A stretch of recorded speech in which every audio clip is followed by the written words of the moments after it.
بات ہے یوم تکبیر ہرگاہ کی تاریخ صرف اپنے اہم واقعات اور کامیابیوں پر جشن منانے کا نام نہیں بلکہ یہ کسی بھی قوم کے حال اور اس کے موجودہ صلاحیتوں کو ان کے ماضی کے آئینے کے ذریعے پرکھنے کا پیمانہ ہے۔ مزید یہ کہ 26 سال قبل 28 مئی 1998 کو پاکستان نے چاغی کے سنگلاخ چٹانوں میں کامیاب ایٹمی دھماکے کر کے دنیا کا 7واں اور عالم اسلام کا پہلا ایٹمی ملک بننے کا اعزاز حاصل کیا۔ یہ ایک ایسا کارنامہ تھا جس سے پوری پاکستانی قوم اور دنیا اسلام کا سر فخر سے بلند ہوا۔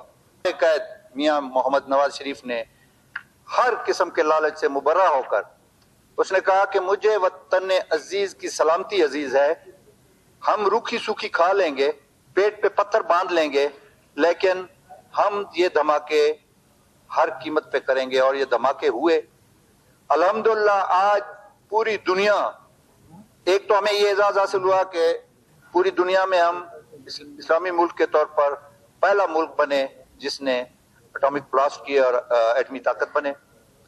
پوری دنیا میں 7ویں نمبر پہ ہم آ گئے، اور میسج یہ گیا کہ جی پاکستان کے عوام، ان کی لا انفورسز ایجنسی، اس کے سائنسدانوں میں یہ صلاحیت موجود ہے کہ الحمدللہ وہ اپنے وطن کا دفاع کر سکتے ہیں۔ ایک مضبوط پاکستان آج دنیا کے نقشے پر ثابت ہوا۔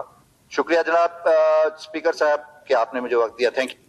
کا نام بھی شامل کیا جائے، ہم اس قرارداد کی مکمل حمایت کرتے ہیں، لیکن اس کے ساتھ کہ اس ملک کو ایٹمی طاقت شہید ذوالفقار علی بھٹو نے بنائی اور ایٹمی دھماکہ میاں شہباز شریف نے کی، نواز شریف نے۔ شہید ذوالفقار علی بھٹو کو نہیں بھولنا چاہیے۔ ہم شہید ذوالفقار، اس میں یہ نام شامل کیا جائے کہ اس کی بنیاد اس ملک کو ایٹمی طاقت بنانے میں ذوالفقار علی بھٹو شہید کا ایک اہم کردار تھا۔ قوت کا جو بانی ہے، جو بنیاد رکھا گیا، وہ شہید ذوالفقار علی بھٹو نے۔